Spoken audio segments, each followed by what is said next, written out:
Hi. So I got a call yesterday from somebody who was curious to know if now was a good time to buy a house. Um, Most of the people that I encounter have already made that decision for themselves, but this person legitimately was reaching out wanting to know what I thought and if now was a good time to buy. I told them that I thought it was a good time to buy. But I want my clients always to feel empowered and like they have knowledge in their pockets and that they're making decisions that are good for them and make sense for them and that they are comfortable with. So I wanted to share with him a couple of pieces of information, and I'll share it with you guys as well.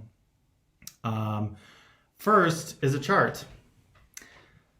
This is a chart of the last 5 years of average sales price inside the perimeter in Atlanta.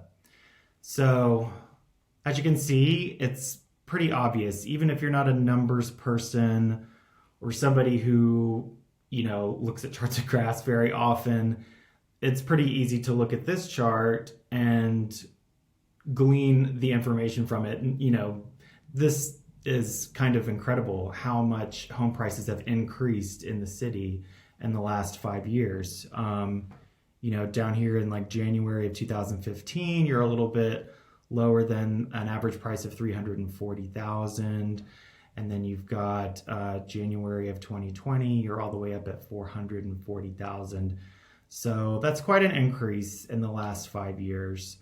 What that means to me is that we are on an upward trajectory, and what we have been looking at since the beginning of the year and since the beginning of this health crisis has that changed, or is that changing because of what's going on in the world?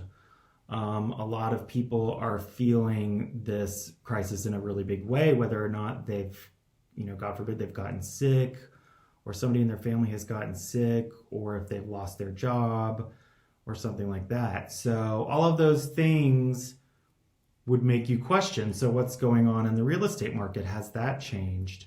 And so far, no, it hasn't. I think we're seeing a slight slowdown in sales, but not in values. So I think that it stands to reason that this trajectory is still going to continue to go up as we just don't have a lot of inventory in the city. And that is what really drives home values, the lack of inventory. So that's one piece of information that I thought was interesting. The other, which I think is equally as important to pay attention to, is current interest rates. So here is a chart that I find fascinating and very helpful, and it is basically the history of interest rates throughout time. We don't need to go all the way back to the 1700s probably, but what we can do is go back maybe like 100 years, just a generation or two, and kind of look at what's happened in mortgage lending during that time frame. So in 1946, there was a historic low interest rate of 4.5%. And these are all 30-year loans. So over the next 40 years after 1946, the interest rate slowly climbed up and up and up and up and up. And over the next 40 years, we reached a historic high interest rate in 1981 of 18.63%, which is pretty mortifying, if you ask me.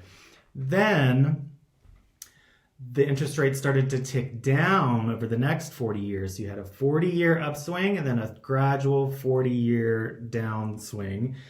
And in 2012, we had a historic low of 3.13%. So why is this important to take into consideration?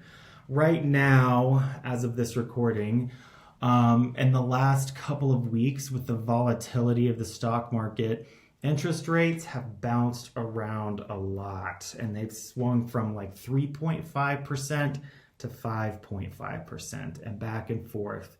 It's been very volatile. And the thing to keep in mind is that even a 1 point difference in your interest rate can severely affect your ability to obtain a mortgage for the home that you want.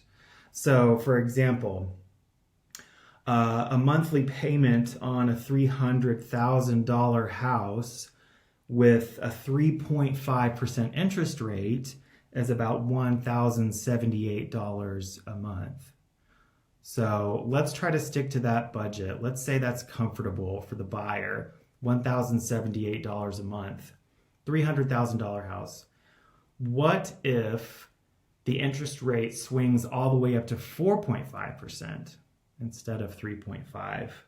If you want to stick to that budget, now you can only really afford a $266,000 house. That's a big difference between $300,000 and $266,000. What if the interest rate climbs to 5.5 instead of 3.5? Now you can only afford a $237,000 house. So it's a really, really big difference. The $300,000 house and the $237,000 house are not the same house. And so I hope that by sharing this information, he found it helpful, and he found that these numbers make sense to him, and that, now really is a good time to buy if you want to take advantage of low interest rates, and knowing that, housing prices could continue to climb. And I hope that you find this interesting too. If you have any other questions, though, just let me know. I'm here to help.